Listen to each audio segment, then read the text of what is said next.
নমস্কার। আজকে বলবো আপনার হাতের রং থেকেও জানা যায় আপনার ব্যক্তিগত জীবন কেমন হবে এবং আপনার শারীরিক অবস্থাও কেমন থাকবে। তার আগে বলি আমার চ্যানেলটাকে অবশ্যই সাবস্ক্রাইব করবেন। আমাদের হাতের রং নানা রকমের হয়ে থাকে। যাদের হাতের তালু রং সাদা হয়, অর্থাৎ ফ্যাসফ্যাসে সাদা, রক্তিম আবহাওয়া নেই, এই ধরনের হাত স্বল্প রক্ত প্রবাহ করে। এবং যাদের হাতের চামড়াও খুব ভারী, অবশ্য তাদের রঙও এই সাদা হতে পারে। তাদের মধ্যে উত্তাপ, সজীবতা এবং আকর্ষণ শক্তির অভাব হয়ে থাকে। এরা সব ব্যাপারেই নির্জীব ধরনের হয়ে থাকে। তবে রক্ত সরবরাহজনিত স্বল্পতা বা ত্রুটির জন্য এরা শারীরিক দিক থেকেও দুর্বল হতে বাধ্য। সাদা রঙের হাত যাদের, তারা সচরাচর স্বপ্নাচারী, রহস্যজনক, উদ্যমহীন, স্বার্থপর এবং কল্পনা বিলাসী হয়ে থাকেন। শারীরিক দিক থেকেও দুর্বল হয়ে থাকে। কবি বা সাহিত্যিক হিসাবে এরা স্বীকৃতি পান। এদের মন কল্পনা রাজ্যে ঘুরে বেড়াবার ব্যাপারে বিশেষ সক্রিয় ভূমিকা পালন করে। ধর্মীয় ব্যাপারে এদের ভূমিকা রহস্যজনক। ব্যবসায়ী হলেও এদের বন্ধুর সংখ্যা অত্যন্ত কম। সামাজিক মেলামেশাও এরা তেমন পক্ষপাতী নন।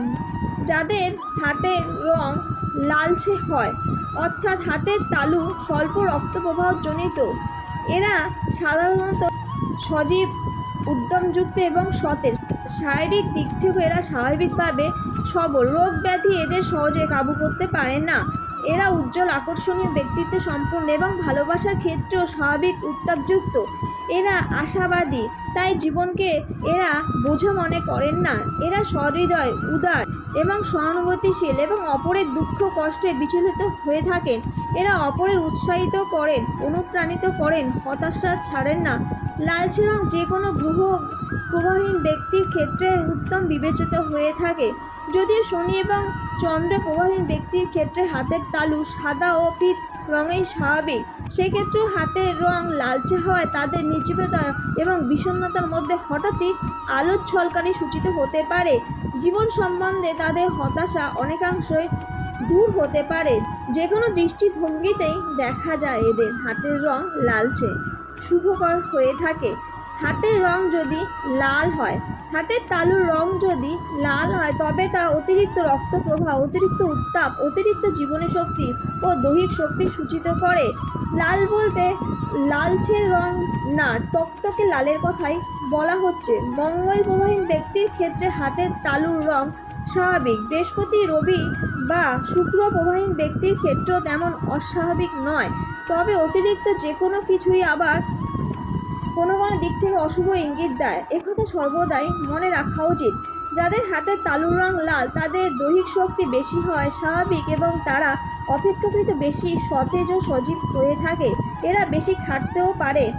বৃহস্পতি প্রবীণ ব্যক্তির হাতের তালুর রং যদি লাল হয়, তবে উচ্চাসা, গর্ব এবং প্রভুত্ব প্রিয়তার সঙ্গে এক্ষেত্রেও অতিরিক্ত সজীবতা যুক্ত হয়।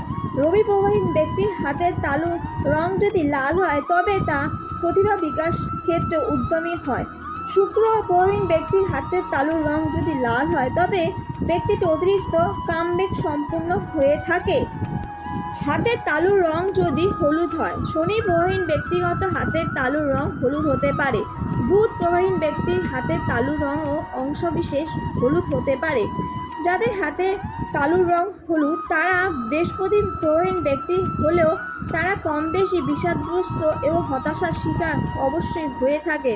অনুরূপভাবে অন্যান্য গ্রহ প্রবাহীন ব্যক্তির ক্ষেত্রেও হাতের তালু হলুদের হলেও কম বেশি বিরূপ প্রতিক্রিয়া ঘটবে। বুধ প্রবীণ ব্যক্তির হাতের তালুর রঙও হলুদ, তিনি আরও বেশি নার্ভাস হয়ে পড়বেন। শুক্র প্রবীণ ব্যক্তির দৈহিক শক্তি হ্রাস পায়। চন্দ্র প্রবীণ ব্যক্তি আরও বেশি সম্পূর্ণ হবে।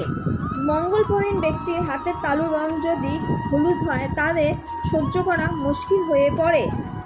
হাতের তালুর রং নীল বা গোলাপি হলে হৃদযন্ত্রটি সচরাচর দুর্বল হয়ে থাকে এবং দুর্বল হওয়ার ফলে স্বাভাবিক রক্ত প্রবাহিত হতে পারে না। যাদের হাতের তালুর রং নীল, তাদের নখ পরীক্ষা করলে হৃদরোগ সূচক চিহ্নাদি দেখা যেতে পারে। কোনো কোনো সময় হাতের তালুতে নীল বা বেগুনি ছোপ ছোপ দাগ সৃষ্টি হতে পারে। একটু ঘষলেই সেই ছোপ অদৃশ্য হতে পারে। এই ধরনের নীল বা বেগুনি ছোপ ছোপ দাগ সাময়িক অবস্থা সূচক, কিন্তু যে সকল নীল বা বেগুনি ছোপ দাগ ঘষলে অদৃশ্য হয় না, তা হৃদয় সূচক নানা রকমের অসুস্থতার লক্ষণ ধরে নেওয়া যেতে পারে। অবশ্যই হাত ভালোভাবে বিচার করা প্রয়োজন আছে। আজকের জন্য এইটুখানি। নমস্কার।